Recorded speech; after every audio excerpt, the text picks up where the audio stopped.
Hello, my wonderful students. This is Mrs. Darmody again, and today I'll be showing you how you can use pictures from outside of Scratch within your Scratch program. And the key to all of this is making sure you're following the federal copyright laws, because when you are posting your Scratch program publicly on the Scratch website, you must comply with copyright law.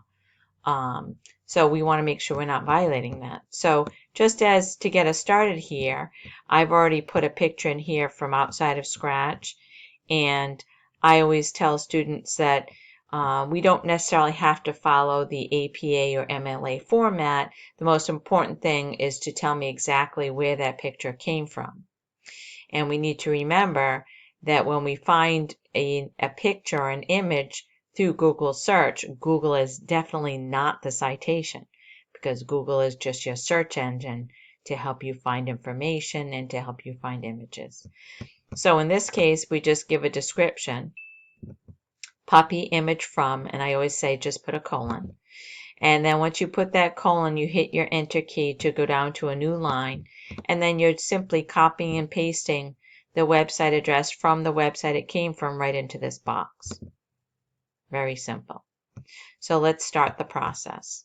So if I want to find an image, I know most students will go to Google and click on images and do a search that way. Another way you could search for an image would be to go to my website, which is gaildarmody.weebly.com. And once you're on my website, if you hover over digital literacy, what you'll see is a web page that I call Image and Audio Resources. So if you click on that, it brings you to a place where I've essentially compiled a bunch of websites where you can find copyright-free images, audio, sound, and other multimedia that you can use in any of your projects. You just have to say, where they came from. So on the left are top sites for copyright-free images. And you can see there are many different choices. All of these are free of charge to use. In some cases, you need to set up an account, but they're still free of charge. This allows you, this website, Remove BG, allows you to remove the image background for free if there's a background to the image, and so on and so forth. Here, free online image editing with photo scissors, and Zamzar is an online file conversion website, or you can draw your own images below using Sketchpad 5.1, AutoDraw, Flatiron, Canva, or even Google Drawings. And there's a little tutorial there to help you. And then for sounds, because it follows the same process, copyright-free audio tracks and sound effects, there are several here. Archive, Sound Bible, Find Sounds, so on and so forth. One that's really, really easy to use and, of course, free is SoundGator. You can find some very interesting sound effects there. If you want to convert text to an MP3, so then you can convert your own words into an audio file, you could use that. And then there are other free recording tools for Google Slides, an online voice recorder, so on and so forth. And then if you want to convert an audio file to the WAV format.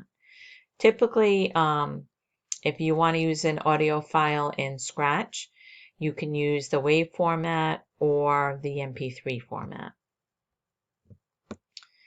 So let's go searching. I think I'll just use Google in this example. So I went to images and I'm going to search for a puppy, because that's always one of my favorite things to look for. And one of the things you may want to do is when you're searching for images, and if you click on, no, not more. If you click on tools, okay, if you click on tools and you click on type, not type, time, usage rights, color.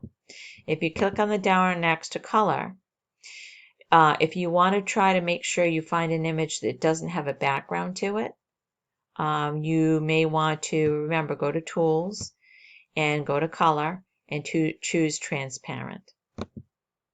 Because then when you're searching, the first items that come up should being the operative word here, should be images that do not have a background, so you don't have to worry about trying to erase it once it's in Scratch. So let's go through and see if we can find a nice puppy. So cute.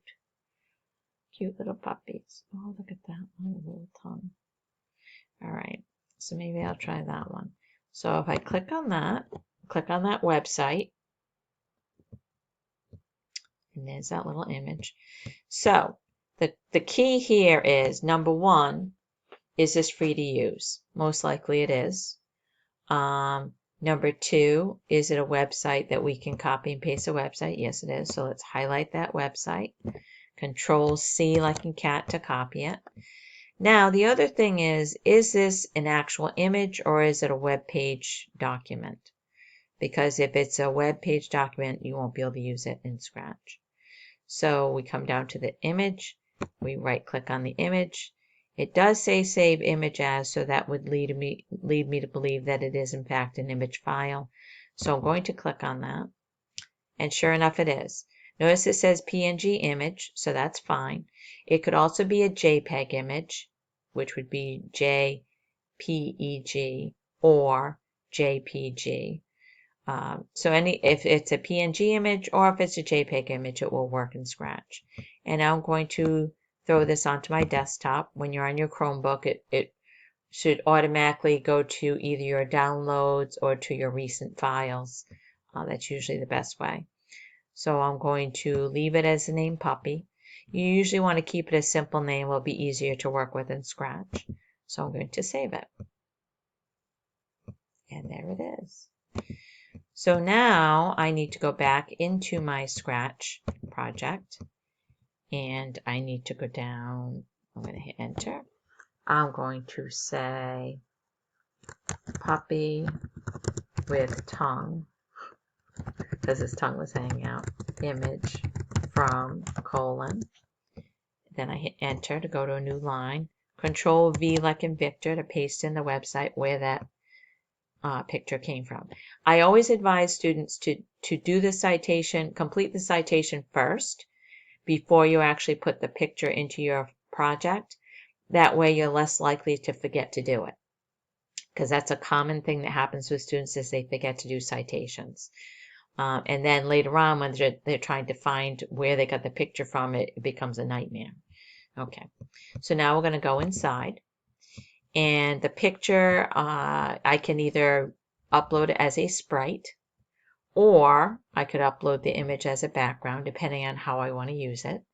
In this case, I want to use it as a sprite. So I'm going to hover over the cat, go up to upload sprite, and there's my puppy picture. And I'll open it up. And he's humongous. So the first thing I probably want to do is change the size of that puppy, because he's huge. He's like the giant puppy on the screen. So the quickest way to change his size, notice that his size says 100. Oops. So his size says 100. So I can immediately make that smaller. Maybe I'll make it 25. So 100% of his size, now he's only going to be 25% of his size. That's a little bit too small. So I think I'll make him 50 maybe? Yeah, okay, that's better. So now I have to decide where is he going to be. All right, so he could be there. All right, or he could be up here. Maybe I'll put him up here. So there's my puppy. Notice he doesn't have any background that I have to worry about, because for this puppy I did not do that. And if I wanted to get rid of his background, I'd have to go into his costumes and I could do some erasing. So if I wanted to do some erasing, I can click on the eraser. I can make that eraser much larger, and then I could do some erasing if I want to do that. I could soften the edges perhaps. Maybe I don't want to take the time to do all the erasing, but I could do some of it. And I have to remember to do the same thing on his first costume because he has more than one costume since I made a costume for him. So I'm just going to do a little bit of erasing. Not the best tools in the world, but they suffice. Okay. Now I'm going to go up here to the other one and do some erasing here as well. It probably would have been a better idea to, before I created this dog's second costume, to do any editing on the original picture first, before I duplicated the original picture to make a second costume for him. But I didn't think about that at the time. So now I'm trying to do it now. Okay. So let's go back to this dog that I just brought in. And now let's pretend that I want to do some editing on him. I don't need to do anything with backdrop, thankfully. So I can just right click on him and duplicate him. And then on this second image, maybe I want to do something like make his eyes crazy or make his tongue bigger. That might be fun to do. So I'm going to, let's see, maybe I'll do a tongue. So I'm going to use some fill color like red. And I'm going to draw a tongue for him.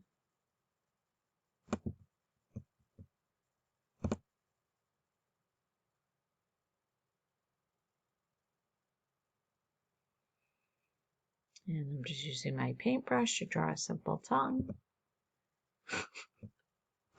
It's a little bit crazy, but that's okay.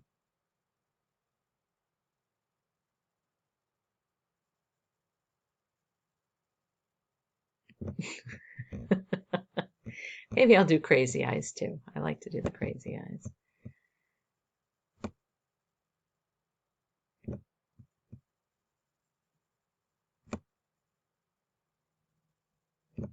Okay, and all right, I'll leave it like that. So now he's got his original costume, his crazy costume, and I think I'm going to have him do the same thing that these other dogs did with this sending and receiving broadcast message. I'm going to copy that message, and I'm going to put it on the new dog. And now, whoops, Control V to paste that in. So this is back to my other video about creating a broadcast message. So he'll receive the Sprite Stance broadcast message, and he will change his costume a few times like he's a crazy animal there. So now if I do the whole thing, there he is. Now, of course, I want to make sure he's in exactly that spot when he begins his endeavors. So he's at X and Y coordinates that you see there. So I can make sure that when the green flag is clicked, he's in exactly that spot as well. So there's my example of making sure that you cite any images that you use in Scratch that you get from another source. And that's that.